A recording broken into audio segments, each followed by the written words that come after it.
Hello everybody. मैं आज इस वीडियो में धर्म ग्रंथों में गया श्राद्ध की महिमा के विषय में चर्चा करूंगा। आज 14 अक्टूबर 2023 है और आज पितृतर्पण अमावस्या है, यानी कि गया श्राद्ध का अंतिम दिन। इसी के साथ 1 अक्टूबर से प्रारंभ हुए गया श्राद्ध का आज समापन है।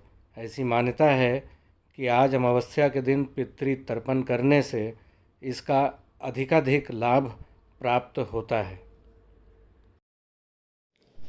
गया भारत के प्राचीनतम एवं पवित्रतम शहरों में से एक है एवं पितृतीर्थ के रूप में इसकी महिमा सर्वोपरि है। एक पवित्र स्थल के रूप में गया की सर्वप्रथम चर्चा ऋग्वेद में की गई है, जहाँ गया को एक महान ऋषि बताया गया है। नारायण भट्ट द्वारा रचित संस्कृत ग्रंथ त्रिस्थला सेतु में पृथ्वीलोक से आत्मलोक को जाने के 3 सेतु बताए गए हैं, जिसमें गया सबसे पूर्वी छोर पर स्थित है। 2 अन्य सेतु काशी एवं प्रयाग हैं।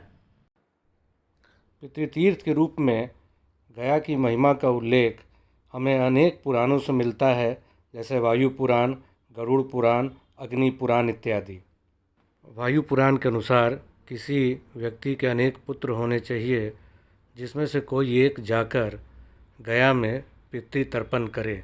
ऐसा करने से उसके पितरों को मोक्ष की प्राप्ति होती है।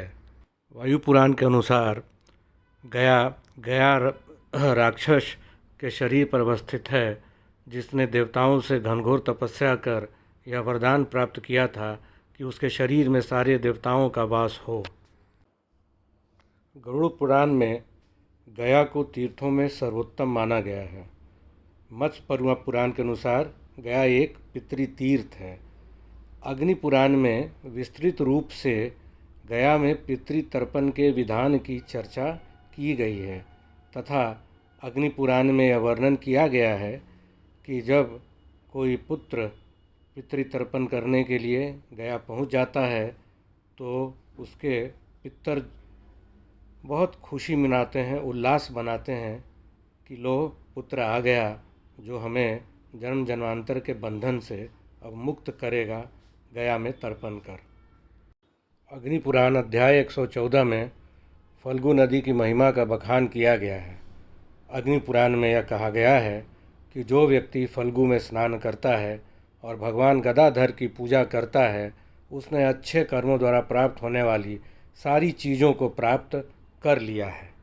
अग्नि पुराण में फल्गु को फल देने वाली गाय बताया गया है। वायु पुराण में फल्गु को गंगा से भी पवित्र बताया गया है, क्योंकि फल्गु भगवान गदाधर का तरल रूप है। अग्नि पुराण और वायु पुराण में फल्गु को महानदी के रूप में वर्णित किया गया है।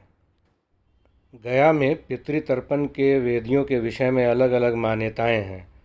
वायु पुराण के अनुसार गया में 324 पवित्र वेदियां हैं। राणा पुरुषोत्तम सिंह ने इसका खगोलीय विश्लेषण इस प्रकार से किया है। उनके अनुसार 12 राशि गुना 9 ग्रह गुना 3 संसार बराबर 324। अग्नि पुराण एवं गरुड़ पुराण में गया में पवित्र वेदियों की संख्या 432 बताई गई है। राणा पुरुषोत्तम सिंह ने इसका खगोलीय विश्लेषण इस प्रकार से किया है। उनके अनुसार 12 राशि गुना 12 महीना गुना 3 संसार बराबर 432। गया श्राद्ध में श्रद्धा से संबंधित अनेक रोचक कहानियाँ हैं। टोगो मुशिगा, जो कि जापान से टोक्यो विश्वविद्यालय से गया आई थीं और यहाँ रहकर उन्होंने लगभग 20 महीने गया श्राद्ध पर शोध किया। वो एक अत्यंत रोचक वाक़यात सुनाती थीं। उन्होंने बताया कि उनकी मुलाकात एक गयावाल पंडित के यहाँ पूजा करवाने वाले एक ब्राह्मण से हुई। उस ब्राह्मण ने यह बताया कि एक बार उड़ीसा के मूल के एक व्यक्ति जो कि अमेरिका में रह रहे थे, वो गया आए और वो मात्र एक दिन में बल्कि एक घंटे में गया श्राद्ध करना चाहते थे। और जैसे कि मान्यता है कि 45 वेदियों का श्राद्ध होता है और उन्हें तुरंत एक घंटे के पश्चात फ़्लाइट पकड़नी थी। तो पंडित जी ने उन्हें यह कहा कि मैं आपके लिए गया का एक धार्मिक मानचित्र ला देता हूँ। और उसमें उन्होंने 45 जो स्थान हैं उनको इंगित किया और उन महानुभाव से तर्पण करवाया और 5 जो पिंड था वो गाय को दिलवाया और 40 पिंड विष्णुपद मंदिर को दिलवाया। उसके बाद वो महानुभाव फ़्लाइट पकड़कर वो चले गए और लगभग 1 डेढ़ साल के बाद, जैसा कि पंडित जी ने टोमोको को बताया, कि इन महानुभाव का उनके पास फ़ोन आया। उन्होंने कहा कि आपने जो श्राद्ध कराया था उसी का यह परिणाम हुआ कि उनके दोनों बेटों की शादी हो गई और अब उनके बच्चे भी हो गए हैं।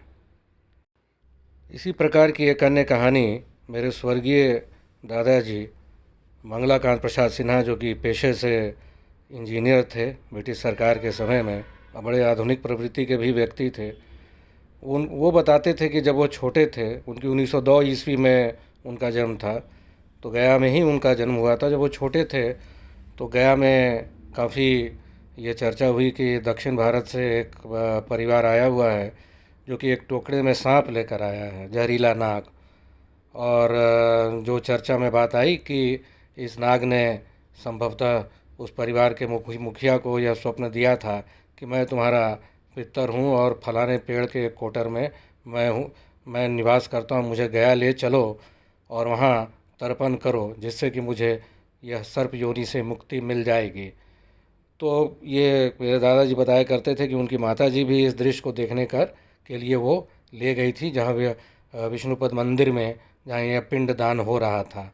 और बाद में पता चला कि 17 दिन के विधिवत श्राद्ध के उपरांत वह जो सर्प, जो कि रोज़ पूजा के समय टोकरी से निकलकर चुपचाप बैठ जाता था, 17वें दिन जैसे ही पूजा की समाप्ति हुई, वह वहीं पे मृत होकर गिर गया।